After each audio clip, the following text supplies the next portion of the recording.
Integrál z 1 lomeno x na n tu v hraniciach od 1 do nekonečna. Máme tu nevlastný integrál, to znamená, že v tomto prípade na hornej hranici to musíme brať ako limitu, že horná hranica ide do nekonečna. Toto je vlastne x na mínus n tu v hraniciach od 1 do nekonečna.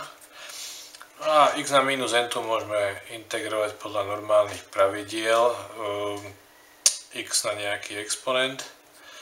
Takže primitívna funkcia z tohoto je x na mínus a musíme zvýšiť exponent o 1, takže tu bude mínus n minus 1. A vpredu potrebujeme faktor mínus 1 lomeno n minus 1, pretože faktor mínus n minus 1 by sme dostali, keby sme derivovali toto x na mínus n minus 1.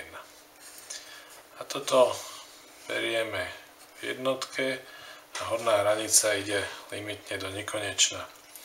Takže na hornej hranici, ak sa x dosadíme nekonečno, alebo teda číslo, ktoré pošleme do nekonečna, tak tu dostaneme 0. Takže na hornej hranici máme 0. Mínus.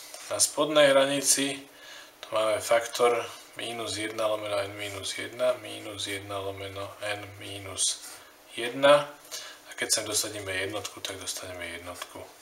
Takže celý výsledok je 1 lomeno n minus 1.